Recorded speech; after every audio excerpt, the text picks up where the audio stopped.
कतई पसंद नहीं आ रही, क्योंकि पाकिस्तान चैलेंज टीटीपी से ले रहा है, या फिर ये कहिए टीटीपी एक के बाद एक मात पाकिस्तान को दे रहा है। इन सब के बीच ही पाकिस्तान से लड़ रहे तालिबान ने यहाँ पर इंडिया को भरोसा भी दिया है। बैठक के बाद में अफगान मंत्री का बहुत बड़ा बयान भी सामने आया और ये कहा, भारत विरोधी एक्टिविटी हमारी जमीन पर नहीं होगी। यानी एक तरीके से ये इंश्योर किया कि हमारी जमीन पर भारत विरोधी एक्टिविटी नहीं होगी।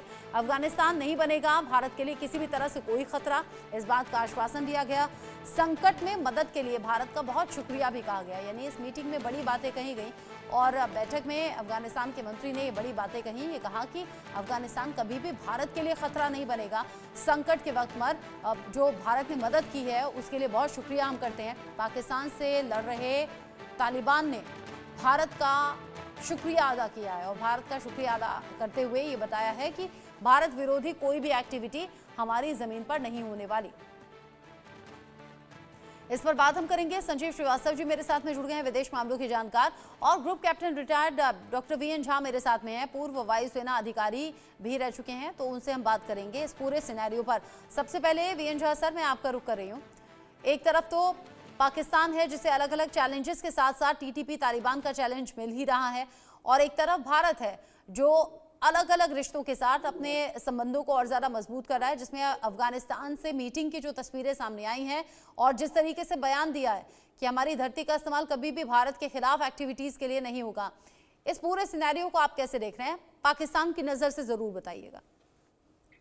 रचना जी, भारत की ये एक नई विदेश नीति का एक चेहरा हम अभी देख रहे हैं, क्योंकि इसके पहले जितने भी रेडिकल स्टेट के साथ में बातचीत होती है या रेडिकल नॉन स्टेट प्लेयर्स होते हैं, उसके साथ में आपको भरोसा करना बहुत मुश्किल होता है।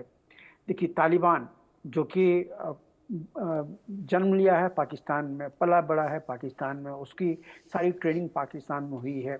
आज के दिन वो 36 का आंकड़ा है पाकिस्तान और तालिबान के बीच में। ये किसी से ये तो जग जाहिर है। दूसरी, इससे पहले पाकिस्तान ने भी एक बार वायदा किया था कि वो अपनी ज़मीन को एंटी इंडिया एक्टिविटी के लिए यूज़ होने नहीं देंगे, लेकिन हो क्या रहा है? ठीक उसका उल्टा हो रहा है। तो जो अभी जो ये विदेश नीति है, इसके लिए आपको श्रीवास्तव जी डिटेल में बताएंगे आपको, लेकिन मुझे लगता है कि कहीं न कहीं इसका कोर्स करेक्शन होना ज़रूरी है। तालिबान एक जिहादी ऑर्गेनाइजेशन है, एक रेडिकल ऑर्गेनाइजेशन है, ये टेररिस्ट से भरे हुए हैं। इसका पहले आईसिस के बहुत सारे घटक से इनका नाता रहा है। तो ये भारत के लिए किस तरह से फ़ायदेमंद होंगे या किस तरह से एक एलाय होंगे, ये कहना बहुत मुश्किल है। लेकिन हाँ, शॉर्ट टर्म यूज़ के लिए तालिबान के ऊपर में भरोसा तो नहीं, लेकिन उसको आप लेके चल सकते हैं।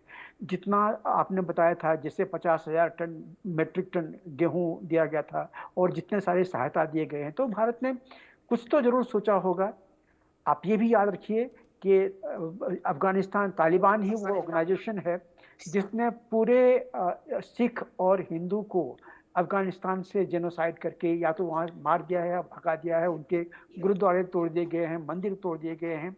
ये भी एक वास्तविकता है। हालांकि एक फिग लीफ दिखाने के लिए आज से 10 महीना पहले, 11 महीने पहले तालिबान ने कहा था कि सिख यहाँ पे वापस आ सकते हैं, लेकिन कैसे वापस जाएंगे? इसकी गारंटी क्या है? आगे वो फिर से वही नहीं करेंगे जो कि पहले उन्होंने पास में किया हुआ है, इसकी क्या गारंटी है? तो इसलिए मैं फिर से कह रहा हूँ को भारत को ये देखना पड़ेगा कि तालिबान एक टेररिस्ट ऑर्गेनाइजेशन है, उसके संप्रति उसके साथ में वो कितना आगे उसको साथ में ले जाया जाए।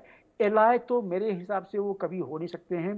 जिहादियों के ऊपर में या कोई रेडिकल ऑर्गेनाइजेशन के ऊपर में आप भरोसा कतई नहीं कर सकते हैं, ये मेरा सोचना है। आगे भारत सरकार की नीति है, भारत सरकार ने जरूर कुछ ऐसा सोचा होगा कि तालिबान को साथ में लेके जा सकते हैं।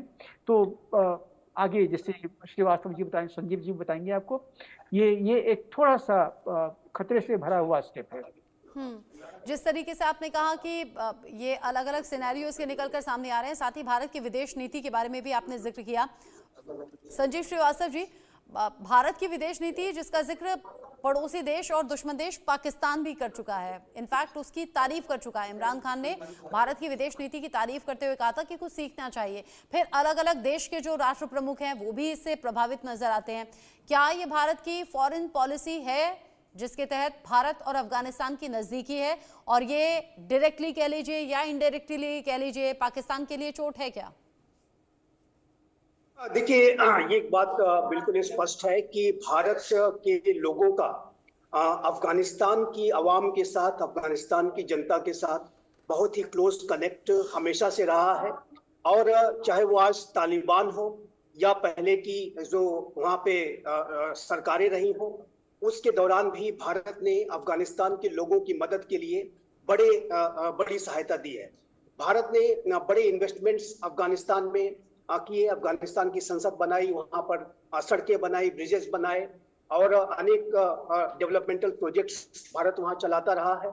और भारत चाबहार पोर्ट जो ईरान में डेवलप कर रहा है उसके माध्यम से भी सीधा पाकिस्तान को बिल्कुल अवॉइड करते हुए अफगानिस्तान में अपनी जो कनेक्टिविटी है वो बढ़ाना चाहता है। जाहिर है कि भारत का जो अप्रोच है वो अफगान पीपुल्स सेंट्रिक रहा है। और आज भी यदि भारत तालिबान की जो वहां पर सरकार है उसके साथ अगर कुछ एंगेजमेंट कर रहा है तो उसका मुख्य लक्ष्य अफगानिस्तान के लोगों की मदद करने का है। चाहे वो गेहूं हो, अन्य अनाज हो, घोर सर्दी के समय में अनेक तरीके की जो भारत मदद वहां पहुंचाता रहा, वो जाहिर है कि अफगानिस्तान के लोगों को ध्यान में रखते हुए भारत ने ये ह्यूमैनिटेरियन असिस्टेंस पहुंचाया है। आज भी भारत तालिबान की ये जो सरकार है उसको रिकॉग्नाइज नहीं करता है। ये अवश्य है कि हमारे विदेश सचिव श्री विक्रम मिस्री ने एक पहली बार अफगानिस्तान की जो तालिबान के जो रूलर्स हैं उनके साथ एंगेज किया है, लेकिन इसका आशय ये नहीं है कि हमने तालिबान को रिकॉग्नाइज कर लिया है।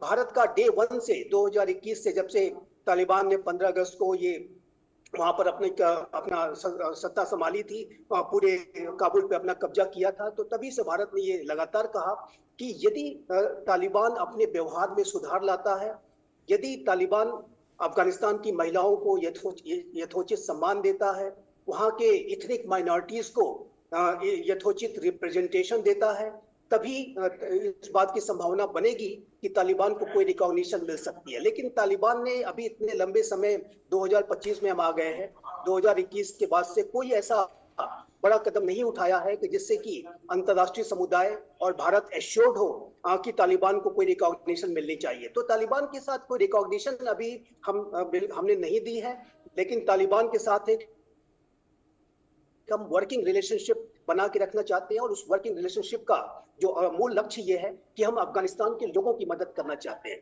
और यदि आप कभी अफगानिस्तान के लोगों से भारत के बारे में पूछें तो वो भारत को अपना मित्र मानते हैं, भारत को एक बहुत ही अच्छी नजरों से देखते हैं। और भारत, जैसा ही मैंने कहा कि पूर्ववर्ती जो गनी सरकार थी, उसके पहले की जो कारजाई सरकार थी, सभी के दौरान भारत ने बड़े ह्यूमैनिटेरियन असिस्टेंस, बड़े जो है डेवलपमेंटल प्रोजेक्ट्स वहां पर चलाए। और आज भी भारत की मंशा अफगानिस्तान में अधिक से अधिक वहां पे लोगों को मदद करने की है। जाहिर है कि पाकिस्तान इससे खुश नहीं होगा। पाकिस्तान ने लगातार इस बात की कोशिश की है कि किस तरीके से भारत और अफगानिस्तान के संबंधों में दरारें डाली जाए। और एक ऐसे समय में कि मेरा ऐसा, अगर थोड़े स्ट्रेटेजिक तरीके से मैं इसको देखूं तो एक ऐसे समय में कि जब पाकिस्तान और अफगानिस्तान के संबंध बहुत ही ज्यादा तनावग्रस्त है, दोनों युद्ध की स्थिति में है, ऐसे में जाहिर है कि भारत के विदेश सचिव का अफगानिस्तान की तालिबान सरकार के साथ बात करना, ये पाकिस्तान को जाहिर है कि उसके ऊपर और अधिक दबाव बढ़ाएगा। एक आतंक परस्त राष्ट्र जो कि भारत की तरफ से भी उसके ऊपर दबाव है, दबाव और बढ़ेगा। और दबाव में पहले से पाकिस्तान है, वो कैसे, ये भी जान लेते हैं। आप दोनों मेरे साथ में रहिएगा। पाकिस्तानी सेना की कमर तोड़ने की तैयारी अब टीटीपी ने और जरा पुख्ता कर ली है। अब ये तैयारी कैसे सामने आ रही है? मिलिट्री की दुकानदारी पर हमला करने की तैयारी है और यहाँ सीधे तौर पर बता दिया गया है कि पाकिस्तानी सेना से जुड़ी जितनी कंपनियां हैं